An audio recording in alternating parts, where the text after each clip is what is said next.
You know that moment when your girl's mom accidentally destroys your entire relationship with 2 words and a wine glass? No? Well, buckle up, Buttercup, because I'm about to tell you how I found out I was dating my brother's baby mama, and she didn't even know it. My name's Tyus, and this is the story of how one family barbecue turned into a DNA test, a family reunion from hell, and the most expensive therapy sessions of my life. So picture this. I'm 28, finally got my shit together. Decent job, decent apartment, decent credit score that doesn't make grown women cry when they check it. I meet Keisha at a Whole Foods of all places. She's in the organic section arguing with her phone about whether quinoa expires, and I'm thinking, this woman is perfect, beautiful, funny, got a 6-year-old daughter who actually likes me. What could go wrong? Everything. But I'm getting ahead of myself. We'd been dating for over a year. Good year too. She cooked, I paid for things. We watched Netflix without anyone getting stabbed over food preferences, a significant improvement from my last relationship. Her daughter Amara was this sweet little girl who called me Mr. Tyus and drew me pictures of stick figures that looked like they were fleeing a crime scene. Normal kid stuff. And then came the barbecues.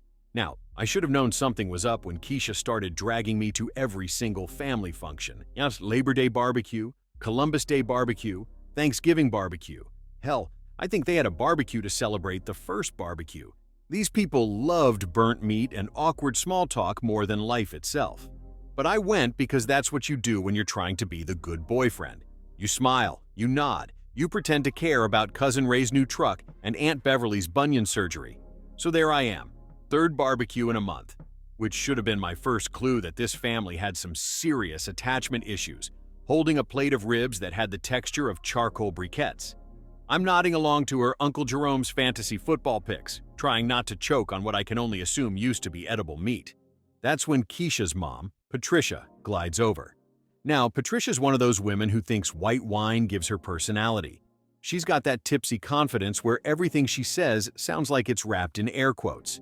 She sidles up next to me, does that laugh that sounds like a car trying to start in winter, and says, "Oh, Uncle Tyus, you always bring such good vibes to these things."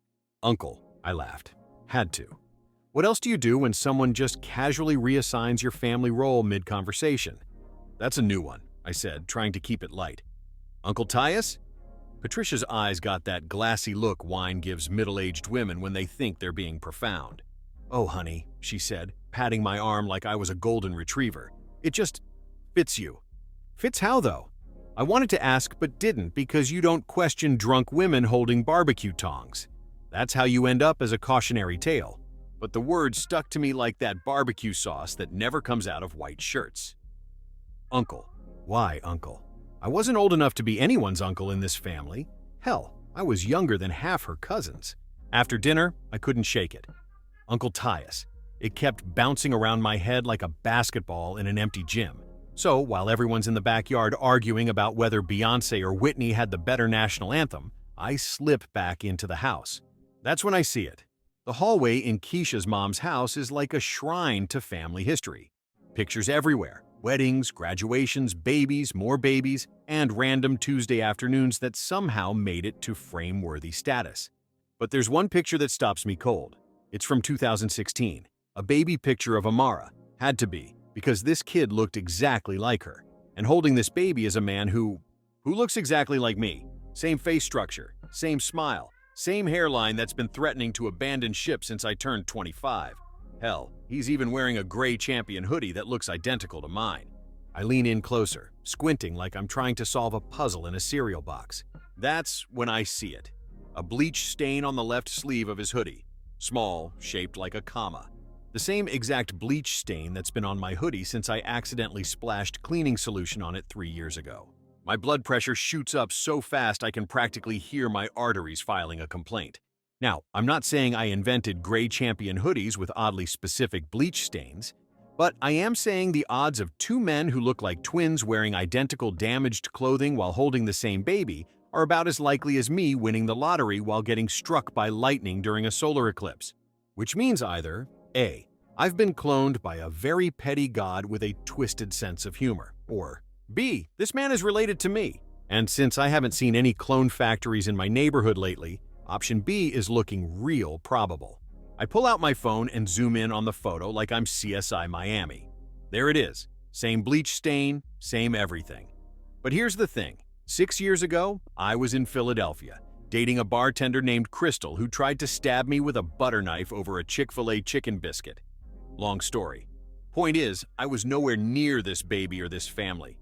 So if this isn't me, but he looks exactly like me, that's my brother. See, I've got this half-brother named Terrence. Same dad, different moms, different levels of impulse control. While I was out here trying to build a respectable life, Terrence was busy collecting baby mamas and court dates like they were Pokemon cards. My mom calls him the family embarrassment, which is saying something because our family's bar for embarrassment is underground. I haven't seen Terrence in years. Last I heard, he was doing a stint upstate for something involving stolen catalytic converters and poor life choices. But looking at this photo, it's clear he's been busy making more poor life choices. Specifically with my girlfriend. Ex-girlfriend, I correct myself, because there's no coming back from this revelation. I find Keisha in the bathroom, curling her eyelashes like the world isn't about to explode around her. "Hey," I say, trying to keep my voice steady.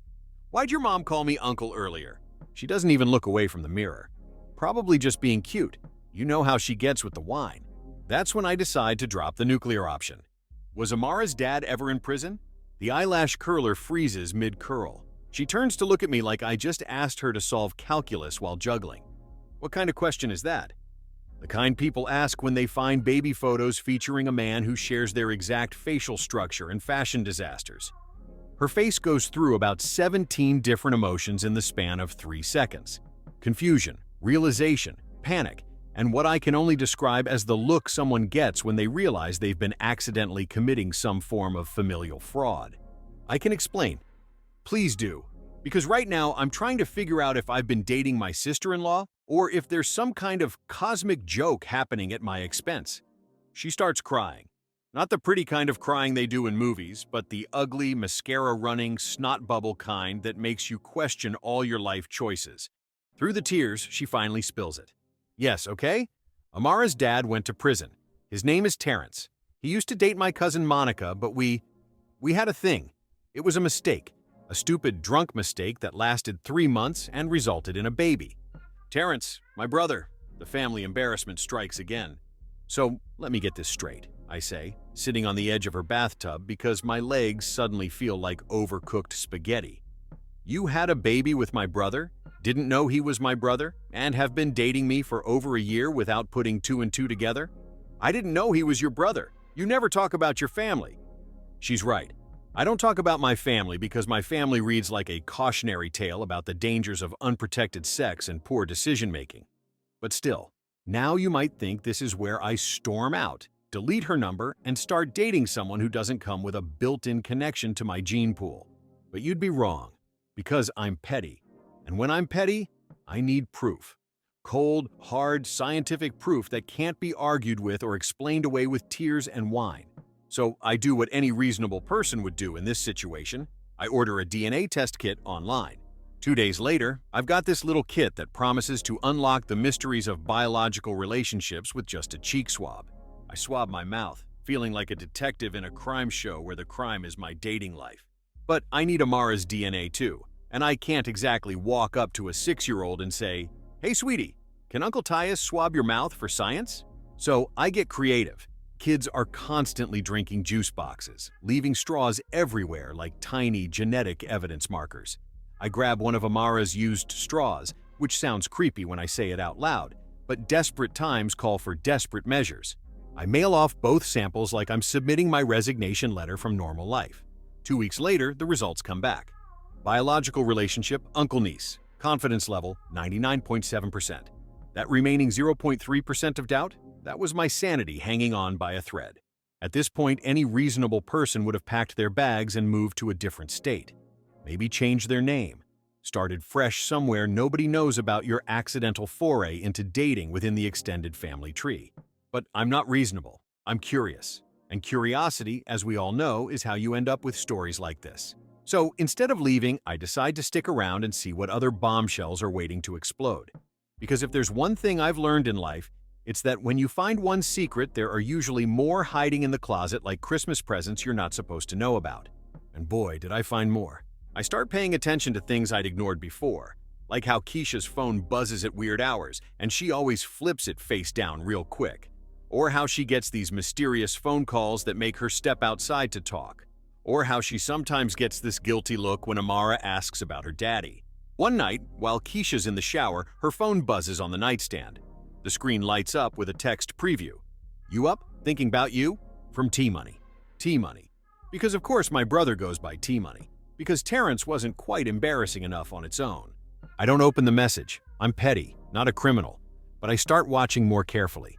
And what I see makes my stomach do acrobatics that would impress Simone Biles. She's still talking to him. Not co-parenting conversations about school events and doctor's appointments. No, these are "what are you wearing" conversations. "I miss you" conversations. "Let's meet up when I get out" conversations. She's playing house with me while planning a reunion with him. I'm not just the substitute boyfriend, I'm the practice round. Now, at this point, I could have confronted her again. Could have had another bathroom conversation about lies and family trees and the general complexity of not accidentally dating your relatives. But where's the drama in that? No, I had a better idea. A much better, much more petty idea. Keisha's birthday was coming up in 2 weeks. She'd been dropping hints about wanting a real celebration for months. Something special, something memorable. Oh, it was going to be memorable, all right. I started planning the most elaborate birthday party this side of a Sweet 16 reality show. I rented a community center, ordered a DJ, got catering from that expensive soul food place she loves, bought decorations that cost more than my car payment. I invited everyone, her family, her friends, her coworkers, her neighbors. Hell, I probably invited people she'd met once at the grocery store. The more witnesses, the better. I even made a custom photo slideshow for the big reveal. You know, one of those sweet birthday montages that make everyone go "aw" and reach for their tissues. Except mine had a special ending. The night arrives and everything's perfect. Keisha's wearing this gorgeous dress that probably cost more than the party itself. She's glowing, laughing, hugging everyone like she's accepting an Oscar for Best Girlfriend Performance. The food is perfect. The music is perfect. Even the weather decided to cooperate. It's like the universe is setting the stage for maximum dramatic impact. After dinner, I call for everyone's attention. I grab the microphone from the DJ and make my way to the front of the room. "Excuse me, everyone. Can I get your attention for just a minute?" The room quiets down. All eyes on me. Keisha's beaming like I'm about to propose, which makes what's coming next even more delicious. "I just want to say a few words about the birthday girl," I start, raising my drink. "Keisha, you are truly one of a kind. A woman of many talents, many secrets, and apparently many family connections I never knew about." A few people chuckle, thinking I'm being cute. Keisha's still smiling, but there's something in her eyes now. A little flicker of uncertainty. In fact, I continue, I've learned so much about Keisha this past year, like how she's an amazing mother to beautiful Amara, how she can make a man feel like family, literally. The room's still with me, but I can feel the energy shifting. People are starting to sense that something's not quite right. And speaking of family, I say, gesturing to the projector screen behind me, I thought it would be fun to share some special family photos tonight. The slideshow starts. Pictures of Keisha and Amara at the park. Keisha and me at various restaurants. Normal, happy couple stuff. Everyone's smiling, pointing at themselves in photos. And then the music stops. The final slide appears on the screen. That baby photo from 2016. Amara as a baby, held by a man who looks exactly like me. Next to it, a blown-up image of the DNA test results. The room goes silent, like funeral quiet. You could hear a pin drop, if pins made noise when they hit industrial carpet. I turn to face the crowd, still holding the microphone. "Ladies and gentlemen, I'd like you to meet Terrence Johnson, also known as T-Money, also known as Amara's father, also known as my half-brother." Gasps. Actual gasps. Like we're in a soap opera and someone just revealed they've been in a coma for 20 years. Which means, I continue, looking directly at Keisha, whose face has gone through every shade of red in the Crayola box, that beautiful little Amara is my niece. And I've been unknowingly dating my brother's baby mama for 14 months, 3 weeks, and 4 days. Someone drops a glass. It shatters on the floor like my relationship status. "Now, I know what you're all thinking," I say, warming up to my audience like a stand-up comedian who's finally found his rhythm. How does this happen? How do two people date for over a year without realizing they're connected through a 6-year-old and a man currently enjoying the hospitality of the Georgia Department of Corrections? Patricia, Keisha's mom, looks like she's about to faint. Several people are pulling out their phones, probably texting this drama to everyone they know in real time. But here's the beautiful part, I continue. Remember when you called me Uncle Tyus at that barbecue, Mrs. Patricia? Turns out you were right. I am Uncle Tyus, just not in the cute honorary way. In the actual biological, this is awkward on 17 different levels way. I turn back to Keisha, who's standing frozen like a deer in headlights, if deer could cry and ruin their makeup at the same time. So happy birthday, baby. Hope this party was everything you dreamed of and more. I set the microphone down on the nearest table, grab my jacket, and head for the door. But not before hitting play on my phone and connecting it to the Bluetooth speaker. Who Let the Dogs Out starts blasting through the community center as I walk out. Petty? Absolutely. Satisfying? You have no idea. The voicemails started about an hour after I got home. 17 voicemails, 17. The first few were crying, then angry, then bargaining, then back to crying. It was like watching the 5 stages of grief play out in audio form, except with worse audio quality and more accusations about my character. You humiliated me in front of everyone. How could you do this at my birthday party? You should have just talked to me privately. This is all a misunderstanding. A misunderstanding. Like accidentally putting salt in your coffee is a misunderstanding. Like taking the wrong exit off the highway is a misunderstanding. Dating your brother's baby mama while she's still texting him late-night messages? That's not a misunderstanding. That's a whole Netflix limited series. Her friends started hitting me up on social media too. Some defending her, some wanting the tea, some just confused about how this kind of thing happens in real life. I deleted all of it. Blocked numbers, unfriended accounts, went full digital hermit for a while. Because here's the thing. I wasn't actually mad at Keisha. Not really. Don't get me wrong. The lying about still talking to Terrence? That was messed up. The letting me bond with a kid who turned out to be my niece without mentioning her father was my brother? Also messed up. But the initial connection? That was just bad luck and worse family communication. How was she supposed to know Terrence had a brother named Tyus who lived in the same city and shopped at the same Whole Foods? How was I supposed to know my deadbeat brother had been spreading his genetic material around Atlanta like he was Johnny Appleseed?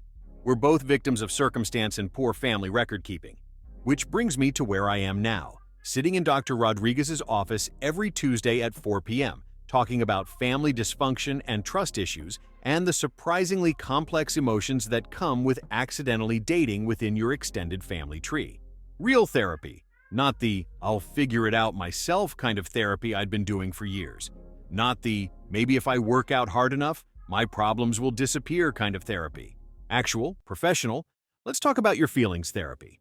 And you know what? It's helping. Dr. Rodriguez specializes in complex family dynamics, which is apparently therapist speak for families that make soap opera writers look uncreative. She's helped me understand that this situation, while unusual, isn't actually the end of the world. It's not even the end of my dating life, though I'm taking a break from that particular adventure for a while. What it is, she says, is a lesson in communication, boundaries, and the importance of asking the right questions early in relationships. Questions like, do you have any connection to anyone in my immediate or extended family?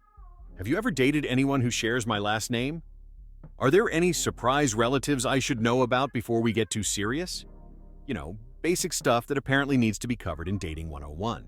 I've learned a lot from this experience, more than I ever wanted to learn about accidental incest and the legal implications thereof. Don't worry, we're fine. Legally speaking, half-brother's baby mama is fair game, even if it's morally complicated. First lesson, pay attention to the details. When someone's mom calls you uncle at a family barbecue, ask follow-up questions.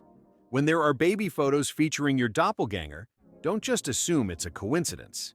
The universe doesn't make that many coincidences. Second lesson, family secrets are like cockroaches.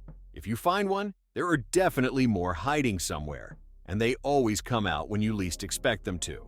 Third lesson, never underestimate the power of a well-timed public revelation.